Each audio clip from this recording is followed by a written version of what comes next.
Добро вечер. Во нередна политичка анализа. Пред 2 дена го имавме првото интервју, значи почнува и оној официјален дел на сезоната на емисијата во Центар. Иако државата Република Македонија се уште се нема оправено од овие новогодишни празници. Како се уште луѓето да се во некој грч, тешко паќаат ритам, па се овие сезони на вирусите така натаму и така натаму. Во текот на денешниот и вчерашниот ден, например, имав повеќе од 20 телефонски разговори за одредени интервјуа и веројатно наредната недела ќе треба да снимам 10 или 15 интервјуи, бидејќи сите одложија за наредната, дали да биде некаде тамо после 1 февруари, дали 5, дали 10, дали 15 февруари. Најмногу ми е жал за интервју со Кренар Лога. Например, јас секој сум сакал некој од тој десен кампус на албанската политичка сцена. Некој што произлегува од чинелот на Арбен Џафери. Пробаа со Зиедин Села да го промовират како лидер на албанците во Република Македонија, не успеа. Дали некои субјективни, дали некои објективни околности, се уште Дуј беше доминантен на политичката сцена, игра на одредени играчи од чинелот на Дуј. Мендух Тачи како наследник на Арбен Џафери не ја пополни таа празнина, Зиедин Села не ја пополни таа празнина. Се надеав дека Кренар Лога, го читам што пишува на Facebook, коментираме, разменуваме одредени мисли или политички размислување, и сум сакал него да се обидиме, не ние македонците, веројатно тоа треба да го направат албанците, меѓутоа еве во албанскиот, односно македонскиот медиумски простор добива одредена шанса како вистински представник на тоа што некогаш асоцирало, личело, приличувало на Арбен Џафери. Иако Арбен Џафери сме го доживувале како нешто најпаметно, најинтелектуално на албанската политичка сцена, но ова другата страна бил Абдураман Алити, прв човек на ПДП, па Насер Зибери, така натаму и така натаму. И кога тие исчезна безмалку или беа маргинализирани на политичката сцена, се појавила структура на Дуј и Али Ахмети. И тие ги трча своите последни кругови или својата лебедова песна, значи Али Ахмети доаѓа до одредена точка, му требаат некои предвремени избори да заврши еден циклус. Тој циклус не може да го заврши како што сега стојат работите Македонија после НАТО да стане членка на Европската унија, меѓутоа да ја врати Дуј во структурите, на власта. Која ќе биде тема на вечерашната политичка анализа? Иако многумина нели од вас бара да се анализира Давос, што се случи во Давос, некакви геополитички разврски во светот кои тангират Република Македонија, Конгресот на СДСМ пред 3 дена е според мене топ политичка тема, топ политичка приказна, и тоа што се очекува да се случи во СДСМ или во кампусот на левицата во Република Македонија. При тоа не мислам на левица на Димитар Апасиев. Давос никогаш немал таа тежина во македонските политички разврски како што има например во Србија или како што има не знам во некои други европски држави. Дали еднаш или 2 пати Киро Глигоров бил на тие самити во Давос, бил Стојан Нандов и најголем дел од тие негови средби со неидентификувани лица или како тој знае да пише во неговите мемуари, ми каже еден човек, па јас патував во Париз, па тамо се сретнав со некој филјан човек и така натаму и така натаму. Во најголем дел се тоа разговори кои ги има или средби кои ги има во Давос и подосна тој ги интерпретира тие средби. Имал Зоран Заев и сега има нели Христо Мицкоски. Христо Мицкоски нема таа вештина, комуникацијска вештина, да биде од типот на Еди Рама, да создава пријателства, да може да оди тамо па некого да фати од позади, па да разговарат, па од нога да се напијат некоја чашка, нешто да договорат. Тоа е помалку Фрањо Туџман некаков лик, уштоглен, што би рекле србите, тешко воспоставува комуникација и така натаму и така натаму. При тоа има лош кабинет, очигледно, има лоши играчи за меѓународна политика, има лош министар за надворешни работи, и тие негови слабости, да во наводници ја нема таа вештина, не Еди Рама, нема кој како систем да ги компензира тие негови слабости. Гледате, Еди Рама, Давос, едно од главните звезди, со Азербејџан, првиот човек, па не знам, со Емануел Макрон и така натаму и така натаму. Вчера официјална посета на Израел, иако тоа еврејско лоби, ова сега како порака на еден од вас кои се мембари на емисијата во Центар, вчера анализиравме таа тема. Албанија во текот на Втората светска војна е една од ретките, ако не единствена држава, каде што бројот на евреите на почетокот на Втората светска војна е помал од бројот на евреите кои го дочекуваат крајот на Втората светска војна. И тоа еврејското лоби никогаш не го заборава на Албанија и на албанците. И веројатно тоа еврејско лоби е главниот камен, не албанското лоби. Туку еврејското лоби е главниот камен на страната, на тасот на албанските интереси, дали во Албанија, дали на територијата на Косово, односите со Србија, така натаму и така натаму. Прито има уште една информација која поминува под радарот за македонската јавност. Дел од тие милитантни или воинствени структури кои се на страната на демонстрантите кога се овие демонстрации во Иран, потекнат од Албанија. После падот на Шахот Реза Пахлави, дел од неговите блиски војнички структури и така натаму се преселуваат на територијата на Албанија. 3-4 илјади под број или на број со одредено оружје, вооружување, нивни наследници, така натаму и така натаму. Дел на тие структури сега беа присутни на овие демонстрации во државата Иран. Што ќе рече дека Албанија станува веќе сериозен геополитички, шпиунски, секаков друг фактор.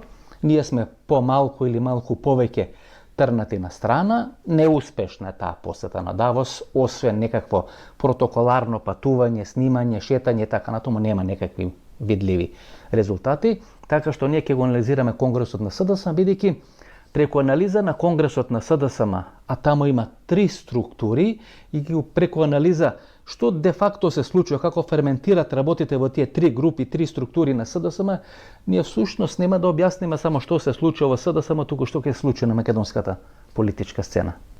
Во СДСМ сега имате 3 групи, 3 структури. Едната структура која денес е де факто власт на Бихачка, власт во СДСМ, не е сочинуваат Зоран Заев, сегашниот лидер Венко Филипче и очигледно Миле Зечевич, кој е дел на тој кичен кабинет, кичен тим на Зоран Заев. Тој е човекот кој во името на семејството или во името на фамилијата ги организира, спроведува одредени операции на теренот, на СДСМскиот терен, дали општински организации во Скопје, дали некаде низ Република Македонија. И таа тројка или тие 3 структури или тие 3 играчи на првата структура во моментот првенствено гледа да се спасат. Да се спасат себе си и дел на своето најблиско семејство. Дури потоа мислат на СДСМ, дури тамо на 3-то, 4-то мислат да се доберат до власта, значи под број 1, под број 2, под број 3 е како да се спасат, да ја спасат сопствената кожа, некој од нив или сите топтан заедно да не завршат на топол оброк 3 пати на ден. Втората структура, која сега е се поприсутна, со одредени написи во медиуми, нешто размислуваат, нешто прават, одредена платформа, одредена организација, think tank од типот на Демос, на Ѓорги Спасов на времето и Радмила Шекеринска, кога сака да му покажат сила на Бранко Царенковски, не да го рушат Бранко Царенковски, туку да покажат сила на Бранко Царенковски, или некој ново СДСМ кое треба да го излечи сегашниот СДСМ или тоа што остана од сегашниот СДСМ од некоја жабокречина, тешки порази, деидеологизирани, значи обезличени тотално и така натаму и така натаму. Тука би бил Игор Ивановски Шема, Андреј Петров, некоја нова структура која се прави, дали Оливер Спасовски, Александар Бајдовски, така натаму и така натаму. И третата структура, која веројатно брои само 2 лица, едното е БЦ Бранко Царенковски, второто е Радмила Шекеринска. И таа е најинтересна структура, и всушност разврските од СДСМ или разврските во СДСМ ќе зависат од оваа трета структура. Дали таа ќе преземи власта или ќе одлучува кој од овие структури ќе остане или ќе дојде на власт на чело на СДСМ. Кога станува збор за една сериозна политичка структура или пирамида од типот на СДСМ, исто е со ВМРО ДПМН, за да ви имате одредена политичка разврска. Тамо се потребни два елементи, две емоции, страв и срам. Ако имате срам, после тежок пораз на изборите, вие ќе се поднесете оставка. Тоа е, значи, непишано правило на политичката сцена. Во структурите на СДСМ, тоа правило беше испочитувано после 2006 година и сите лидери на СДСМ, со исклучок на Бранко Царенковски 2011 година, си поднесува оставка на чело на СДСМ после некакви изборни порази. Зоран, односно Владо Бучковски 2006 година не си поднесе оставка, но беше сменет на Конгресот 2006 година и издржа на чело на СДСМ едва 2 години. Па 2008 година Радмила Шекеринска си поднесе оставка. Зоран Заев е веде од 2008 до 2009 година, па Бранко Царенковски доаѓа 2009 година, ги губи изборите 2011 година, иако тогаш нели беше она формулација на Битолскиот конгрес дека СДСМ не водел политичка битка со политичка партија, туку со заробена држава и тоа подоцна станува дел нели на оние формулации кои користеше Европската комисија. После тешкиот пораз на изборите 2013 година се заминува Бранко Цренковски, Зоран Заев останува тамо некаде до 2021 година, има серија на порази 2014, па не победа на изборите 2016, единствена победа и на локалните избори 2017, значи прва победа на Зоран Заев, па одредена победа на председателските избори, ако не се лажам, 2019 година, па 2020 година има победа во коалиција со БЕСА и првиот пораз на локални избори 2021 година, че гледате погубни се секош локалните избори и за лидерски смени во СДСМ и за лидерската смена Никола Груевски со Кристијан Ницковски во ВМРО-ДПМН после изборите 2018 година. Димитар Ковачевски поднесо оставка веднаш после тешкиот пораз на парламентарните председателските избори и Венко Филипче има историски најнизок резултат 124-125 илјади на локалните избори во Република Македонија. И не размислува за оставка. Ке го проветрува раководството. Гледате, тамо во раководството, освен подпредседателката на СДСМ од Штип, освен Георги Галетановски, првиот човек на градската организација во Скопје, и Мартин Костовски, кој беше организационен секретар и изгуби на локални избори во Куманово, Ана Чупевска е на некаква друга позиција, се остана исто. Ништо не е сменето, ништо не е разместено, генерален секретар, председател, одредени врвни функционери кои се сега на исти позиции, организационен секретар Фармаковски и така натаму и така натаму. Што го рече дека СДСМ не само на ниво на лидерот, туку и на ниво на раководството под лидерот не чувствува одговорност за тешкиот пораз на изборите. Во таква ситуација вие кога немате срам да се поднесете оставка после катастрофален, девастирачки пораз некакви избори, тогаш треба да имате страв. Знаете, стравот е или од внатре партиските структури, кои може да ве сменат, и тогаш влегувате во една таква брутална пресметка со тие внатре партиски структури, кои размислуваат поинаку од вас, кои срамежливо го поставуваат прашањето за оставка на раководството, иако, знаете, тамо е многу погрешна диагнозата. Оставката или заменувањето се бара од Зоран Заев. Вие не можете да пактирате со Зоран Заев за да го смените Венко Филипче. Бидејќи Венко Филипче не дошол на чело на СДСМ сам. Тоа не е само некое политичко суштество, туку доаѓа како дел на структурата на Зоран Заев, што крече дека вие, менувајќи го Венко Филипче, треба да расчистите со структурите на Зоран Заев. Така што вие имате тоа чувство на страв, вие двонасочно некој внатре да не ве замени или да не завршите самите на топал оброк 3 пати на ден. Бидејќи тоа чувство да не завршите на топал оброк 3 пати на ден е многу посилно од ова друго чувство дека некој внатре може да ве смени, тогаш овие луѓе кои сега се начело на СДСМ, тие се внатре, знаете, ако врни дожд или врни снег, тие се внатре, не треба да отвара чадор. Овие што се надвор и што сакаат да влезат, треба тоа да го направат. Тие стојат на дожд, тие стојат на невреме, тие стојат на снег и така натаму и така натаму. Значи мора да покажат желба, борба, значи иницијатива тоа да се случи, ова е фемкање, па ДНС, па утре, па конгрес, па не конгрес и така натаму и така натаму. Колку вие повеќе се фемкате, толку прво ја губите енергијата, значи морате нешто сега, ако не вчера, барем денес или утре, да направите и да го направите така што тоа да одекне во јавноста. И второто, страв дека ќе заврши на топал оброк 3 пати. Значи, тоа е клучниот страв сега во македонската опозиција. Тие не размислуваат да победат на избори. Тие размислуваат како да се спасат, тоа е под број 1, под број 2 и под број 3, и под број 4, како да имат некои 8 до 10 пратеници. Да ја згаснат партијата, знам да ја пуштат низ вода, ВМРО-ДПМН е да се плаши од цената која ќе ја плати сам ако коалицира со Дуи на Али Ахмети, и тука како некако воејер во таа коалиција на Дуи на ВМРО-ДПМН да биде некое малцинско СДСМ 8 пратеници, ама да се постојано во власта. Тоа е мотивот на таа прва група. Таа прва група која се сочинуваат Миле Зечевиќ, Венко Филипче, Зоран Заев. Тука е очигледно придодаден Љубомир Фрчковски со целата екипа околу себе. Придодаден е Владо Бучковски, гледате Владо Бучковски е во таа прва борбена линија на Конгресот. Никој од поранешните председатели и раководство на СДСМ не сакаше да биде во првиот ред на Конгресот, освен како го велат најголемиот инфлуенсер помеѓу политичарите Владо Бучковски, и таа структура ќе беше дополната веројатно со Ѓорги Спасов ако беше во нека здравствена кондиција. Тоа е таа во наводници преторијанска гарда плюс минус Бранко Тричковски, некакви структури, центар за комуникации, кои сега грчевито ќе бранат Бикачко. Од кого? Од тие кои барат оставка и смена на Венко Филипче. Знаете, овие кои сакат да го сменат или да го заменат, или да побарат оставка на Венко Филипче, иако тоа страмежливо го прават, кога прават политички анализи, мислам дека драматично промашуваат една теза, една состојба која тие анализират и која велат, ако има предвремени избори 2026 година, плюс уште еден пораз на Венко Филипче, тогаш Зоран Заев ќе биде принуден да побара или да се согласи на оставка на Венко Филипче.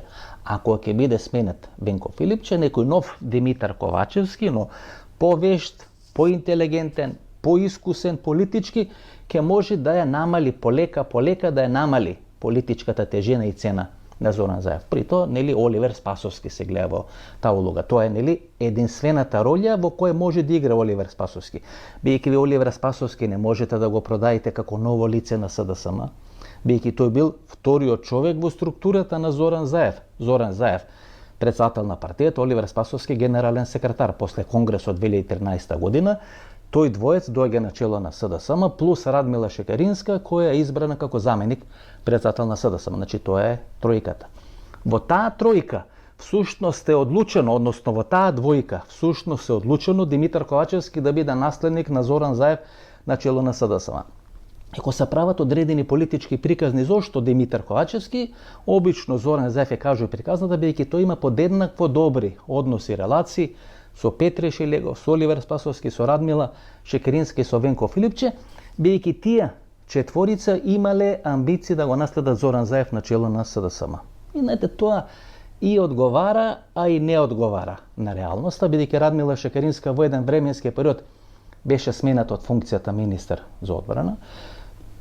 Петре Шилегов ги изгуби изборите во градот Скопје, и знаете, кога вие ќе ги изгубите изборите во градот Скопје, најмалку што ви паѓа на памет со изгубени избори да трчате да бидете лидер на СДСМ, Оливер Спасовски 2021 година ги губи изборите во Куманово, што ќе рече тешко можеше да биде или да има амбиции да биде тогаш лидер на СДСМ, а на Венко Филипче му се случено на хаварија во Тетово, модуларната болница. Значи, тука веројатно битката била Радмила Шекеринска и Оливер Спасовски. Од сегашна временска дистанца се ми се чини дека Зоран Заев прави пакт со Оливер Спасовски, Димитар Ковачевски да биде негов наследник на чело на СДСМ. Од сегашна временска дистанца, тоа ми изгледа најреална опција или најреална платформа која објаснува што де факто се случило во СДСМ тамо некаде 2020-2021 година. Оваа двојка, Бранко Цренковски, Радмила Шекеринска, и едниот и другата биле на чело на СДСМ. Бранко Цренковски бил премиер, бил председател на државата. Радмила Шекеринска си пишува во својата биографија на Википедија дека била ВД премиер на македонската влада. Тој е оној период кога Хари Костов е во оставка, а Радмила Шекеринска, иако не е избрана официјално преку собрањето на Република Македонија, ја обавува или ги води владините седници во отсуство или во оставка на Хари Костов, сега на функцијата втор човек на НАТО алијансата. И сака да ја репризира кариерата на Бранко Цренковски, да ја заврши својата кариера, ако може 2029 година, ако не и порано, со функцијата председател на Република Македонија. Но како велат, политичарите сакаат се. Таа би сакал и председател, би сакал и лидер на СДСМ. Цренковски може и не сака активно да се вклучи, но сака да има активна улога во одредени ситуации внатре во СДСМ. И мислам дека Радмила Шекеринска и Бранко Цренковски се најголем товар, да не речам тек, на тасот нова структура. Андреј Петров, Игор Ивановски Шема, млади играчи кои треба да покажат дека СДСМ може да се ревитализира, да го замени ова јалово и хајде да речеме само уништувачко ВМРО-ДПМН, бидејќи за прв пат во историјата на ВМРО-ДПМН, тамо кога разговарате со министри, вие гледате омраза. Едни министри говорат со омраза за други министри од редовите на ВМРО-ДПМН. И тоа што беше вирус во СДСМ полека станува вирус или начин на однесување и внатре во структурите на ВМРО-ДПМН, бидејќи за ВМРО-ДПМН ваеше истото оно правило што важи за албанците во Република Македонија. Тие се карат, се бесат, се тепат, но имат иста агенда. И таа агенда ги обединува сите. Тоа нели важеше за ВМРО-ДПМН. Не мислам дека во оваа влада на Христијан Мицкоски тоа не важи, бидејќи главните битки кои вие ги гледате всушност се битките помеѓу неколку крила или повеќе крила натре во структурите на ВМРО-ДПМН. Радмила Шекеринска сака по секоја цена да го троши Венко Филипче до 2028-2029 година, кога ќе заврши мандатот во НАТО алијансата, НАТО структурата, и тогаш да процени или да оцени дали може да ја репризира некоја роља на Колинда Грабар-Китаровиќ, да биде председател на Република Македонија, како што таа стана председателка на Република Хрватска, или да дојде на чело на СДСМ. Значи, СДСМ бил некоја резервна варијанта, резервна опција или резервна гума за спасување на кариерата на Радмила Шекеринска. Бранко Цренковски не би имал ништо против Радмила Шекеринска да биде лидер на СДСМ. Напротив, во некакви варијанти, тој многу повеќе би сакал таа структура со Радмила Шекеринска да дојде на чело на СДСМ во споредба со ова кој сега сака. Или само прашање на денови која ќе ја промовира својата платформа, тоа е под број 1, и под број 2, тоа е Горан Герасимовски, градоначалникот на општина Центар. Се ми се чини, и тоа е, знаете, видливо, вие веќе гледате некакви потези, односи со одредена, може би не урбана мафија, туку урбана олигархија, одредени односи со одредени тајкуни, танкуниери, одредени банкари и така натаму. Градоначалникот на општина Центар очигледно ги задоволува тие стандарди, тие претпоставки, и мислам дека ако не е воспоставена, веројатно ќе биде воспоставена некоја поблиска соработка помеѓу Горан Герасимовски и Бранко Цренковски, дотолку повеќе што Бранко Цренковски и неговиот татко Дончо Герасимовски во негов мандат го има ставено да биде прв човек на државната статистика во Република Македонија. Тоа е под број 2 или под број 3.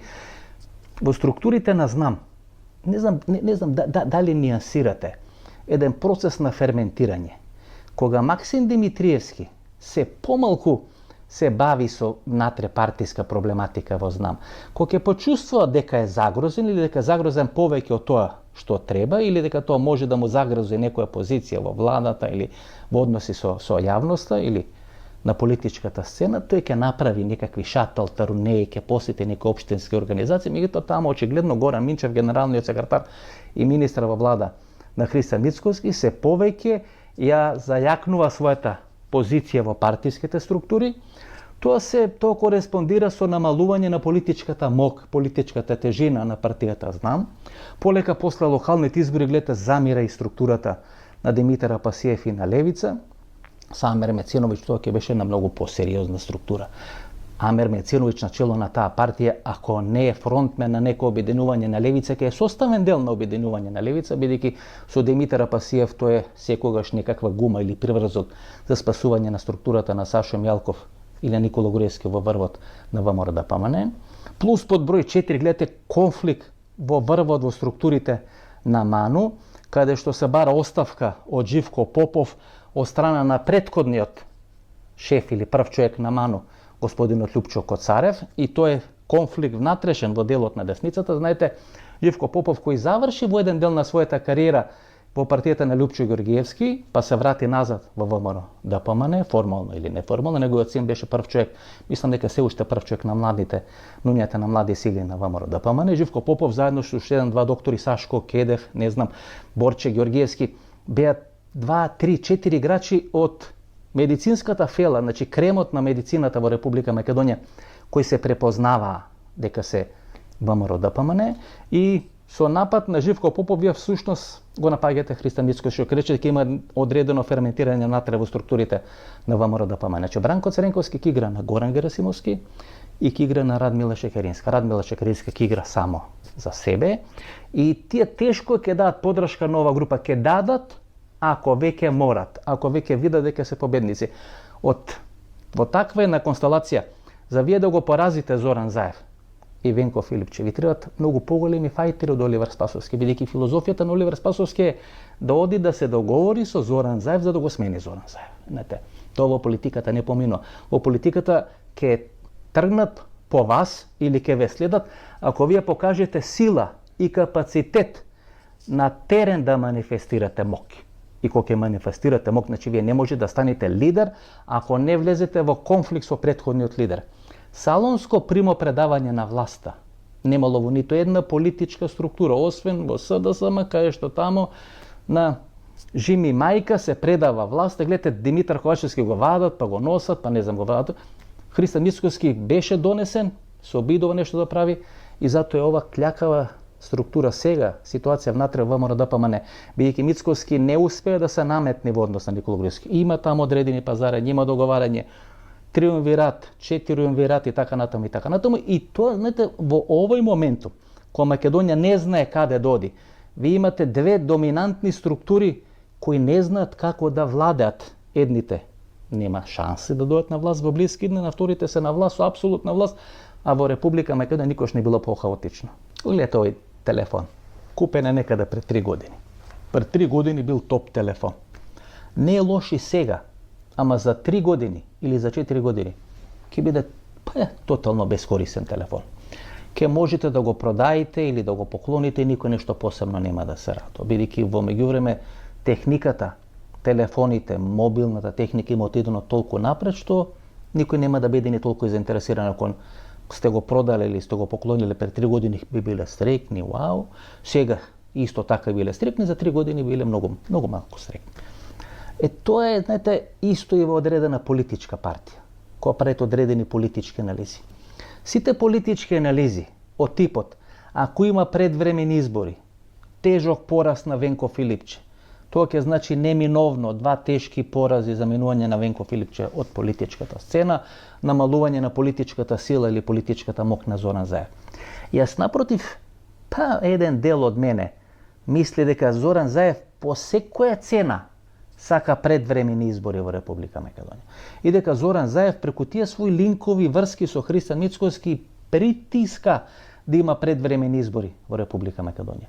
И ако вие размислувате дека СДСМ или сегашното СДСМ размислува за победа на одредени избори, тогаш правите фейк варијанти или фейк анализи по секоја основа, значи од почеток до крај. Значи тие ниту размислуваат, ниту се капацитетни да размислуваат за некаква победа, и кога ќе ви кажат победа, мислат дека и самите не веруваат во тоа, тие размислуваат за некои 8, 9, 10 пратеници да се континуиран приврзок на било која влада на ВМРО-ДПМН. До толку повеќе што мислам дека Зоран Заев на следните избори, барем 50% се шансите, и самиот да се кандидира да биде пратеник, ако не биде носител на некоја листа, да биде пратеник, да учествува во работата на парламентот во Република Македонија, да биде некаков Мендух Тачи. Или не знам, да биде Али Ахмети, но Али Ахмети во опозиција. На тие листи ќе бидат Љупчо Путерот, ќе биде веројатно Благојче Бочварски, така натаму и така натаму. Значи луѓето кои биле најлојални на Зоран Заев, во наводници одработувале за Зоран Заев и за Струмичкиот клан, и сега треба да бидат наградени после некои следни парламентарни избори во Република Македонија. Мала група, но компактна и под контрола на Струмичкиот клан на Зоран Заев. Така што вие, ако размислувате за смена на Зоран Заев, вие најмалку треба да чекате наредни предвремени избори. Веќе лесно може да се случи после тие наредни предвремени избори и Зоран Заев и Венко Филипче да го лажат членството, само што не станавме дел на власта. Широка влада, па ќе го пуштат Љубомир Фрчковски не едно, па на второ, па на трето, па на петто интервју, па некако швајцарски модел, па полушвајцарски модел и така натаму и така натаму. А членство кое е останато на улица, кое е гладно и жедно, кое сака тендери, сака власт, сака одредени функции, а 120.000 луѓе гласат веќе за таа партија. Тоа не е некоја мастодонт партија со 300-350 или 120.000 луѓе гласат на последните локални избори.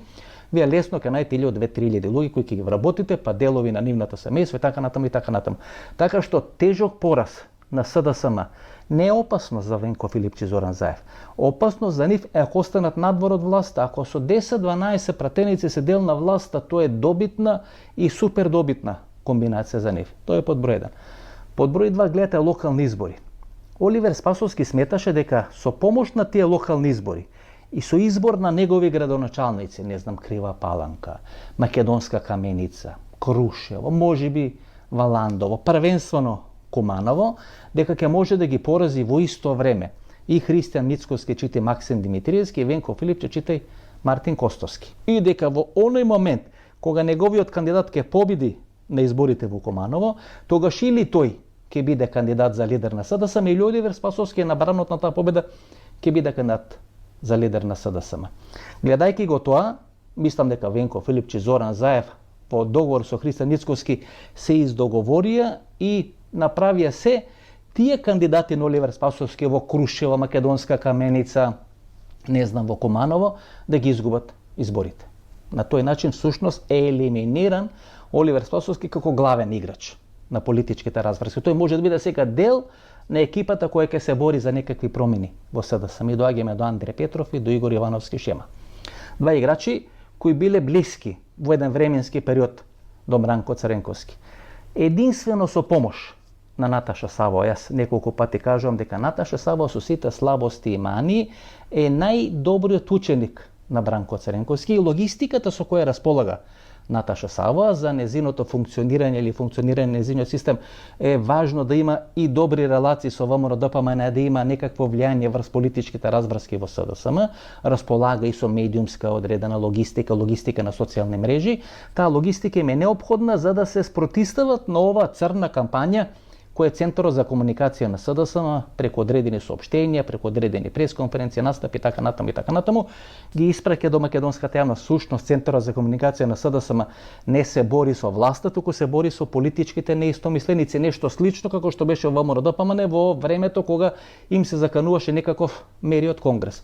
Сума сумарум, без подршка на одредена структура на Наташа Саво, убедување преку таа структура на Бранко Црвенковски, вие тешко можете да го поразите Зоран Заев.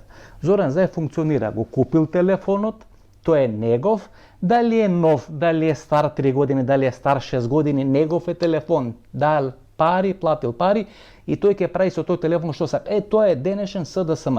Купен, платен од Зоран Заев и тој со Вице Заев и со Венко Филипче, Миле Зечич и таа екипа ќе прават се што сакат. За вие тоа да му го земите од раце, знаете како е во детските игри, ќе мора да бидете посилен од нив. Ова нашата вечерашна анализа.